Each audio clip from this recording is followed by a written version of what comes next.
In this video, we're going to add the CSS cascading style sheet code to make the table look really good.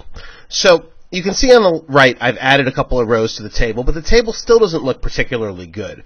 The first thing I'm going to do is take out this border equals 1. I never use the borders produced by the HTML attribute. They just look ugly. Now, generally, when I create CSS for a table, I do turn on borders, but I do it using CSS. So let's put our CSS code in the head, type equals text/CSS, and I'm going to put my closing style tag in because I often forget if I don't do it when I'm thinking about it. Let's go ahead and indent these. I always like my indentation to be perfect. So in order to create borders, if I just hit table, and on the table tag, and then put a border, and we're going to do just a simple 2 pixel wide, solid, and let's do like a dark blue border. So let's do pound 00 on the red, 00 on the green, and a dark blue, something like a AA. Let's see how that looks. All right, that's kind of a dark blue border. Not too bad. But you notice that the table tag just puts the borders around the table itself. If I want to put borders around the whole thing, I also have to put borders around the table header tags and the table data tags. So I'm going to use a slightly less thick border for the table header and the table data tags. So I'm going to include both of them, and you can apply style rules to more than one element simply by separating them with a comma. And for this one, I'm going to do a border, a single pixel, solid, and then the same color, pound 0000 AA. All right. Now, we've got those ugly kind of double borders again. But luckily, I'm able to collapse the borders by using the border collapse rule here in the table itself. So I simply set border collapse, and when I set border collapse, I'm going to set it to the option collapse. Now, as soon as I do that, I'm going to get nice looking borders. So that's not too bad. That looks pretty good to me. Now, I can also add, if I want to, background colors to some of the different fields. So, for example, let's just separate out the table header.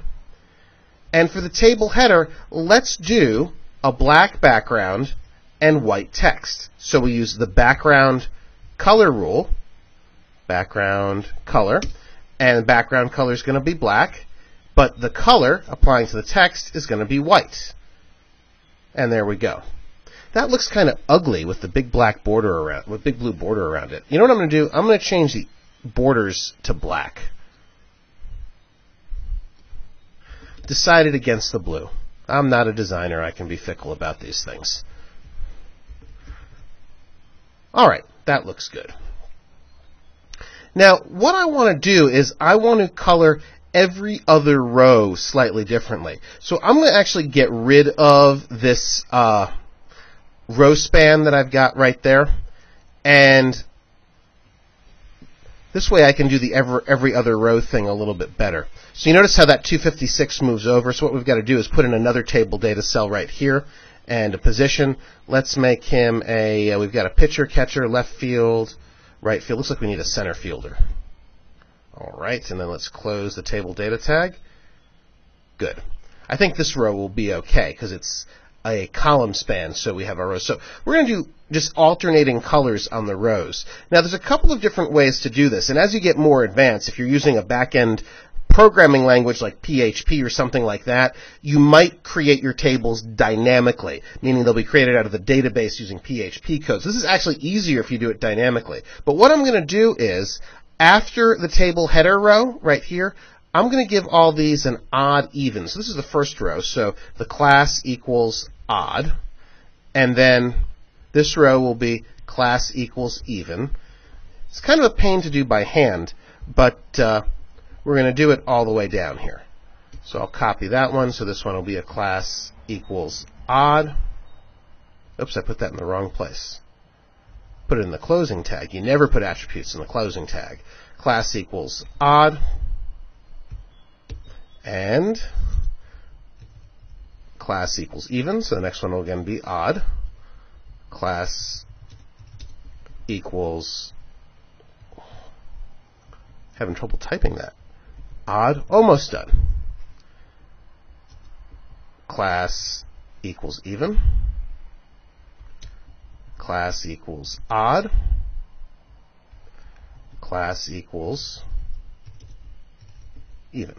All right, so we've got these classes in. So now what I'm going to do is refer to those classes. Don't forget, when you use a class, you can repeat it or apply it to multiple elements, I should say. When you use an ID, you're only supposed to apply that to one and only one. So that's why I use the class here. And don't forget, in your CSS, the class always begins with a dot. All right, so for these, I'm simply going to set the background color to some very, very slight gray.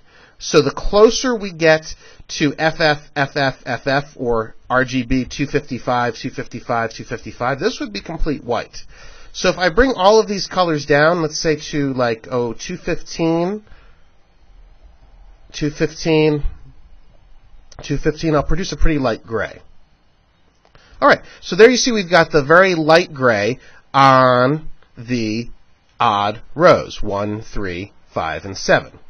Now I could leave it like this, or I could go ahead and on the even rows add an even lighter gray. Hope you can see this one, it's going to be so light. We're going to do 235, 235, 235. So an even lighter gray on those rows. Now actually I'm going to lighten that up even more because I think the grays are a little too close. There we go. So just a very slight gray on the even rows, which makes the table a little more readable. Now I can go in and I can set a font face for the entire table by setting it here in the table, or I can set it individually for the different rows. So what I'm going to do is for the table header and table data tags, that's all the ones that I want, I'm going to set the font family to Arial, and I'm going to set the font size to 0.8em. Make that a little smaller than what we've got there. Now, the other thing I don't like about this table is the way that the header row is centered, and that's centered by the default style sheet. So what I'm going to do is I'm going to actually move that over by just aligning everything to the left. So that's text align left. And watch when I save what happens to player name. That's moved over. So I like that a little bit better. Now, the other thing I want to do is set the width for the entire table. So I could use the width tag, or the width rule here, and I can set the width two different ways. First, I can set the width in pixels. So if I set it for 400 pixels, like that, it's going to be fixed at 400 pixels. The other way I can do it is set it at a certain percentage of the browser window. Now what's interesting about doing it that way, by setting it as a percentage, like 50%, is no matter how big the browser window is, it's always going to take 50%. So let's bring up one of our regular browsers here. We'll use Firefox. Here it comes, slowly but surely. There we go. So as I adjust the size of the window, it adjusts the size of the table. Some people call this liquid because it kind of flows into the space like liquid. So that's one way to do it. I actually prefer to do everything fixed. That's just easier for me in the way I think and the way I work. So I'm going to go back to the 400 pixels here. Now I can also control how much space an individual column takes up of the entire table. Now, I can do that by going here to the HTML and going to the first row and saying, assigning a specific width as a percentage. So let's say I wanted this player name to be 50%. I could do that, just like that. And see how that works? I'm not a big fan of doing that, again, because it's mixing your appearance into your HTML, but if you need to in a pinch, you certainly can do it that way. Now, you can style your tables any way you want, and this is just one way with the alternating rows, but it's a pretty common strategy. The one thing we haven't talked about is the caption. So if I want to catch the caption tag, I can get the caption here, And now for the caption, I'm going to set the font family. So let's go with Arial so it matches.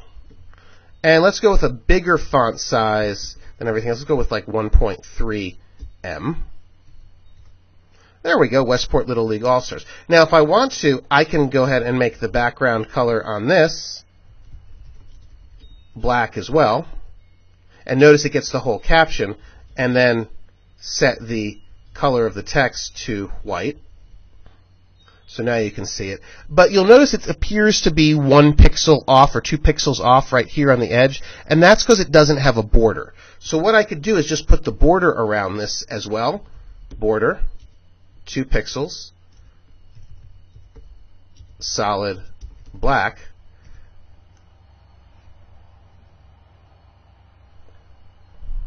And that didn't do the trick. Let's try it in a regular browser. See if we get a better result there. And we do. Yeah, sometimes Komodo doesn't represent things exactly as they would appear in a regular browser. So here, if we look at it in Firefox, it looks just fine. And that 2 pixel border comes around, making everything look even. We could try it in Chrome just to make sure.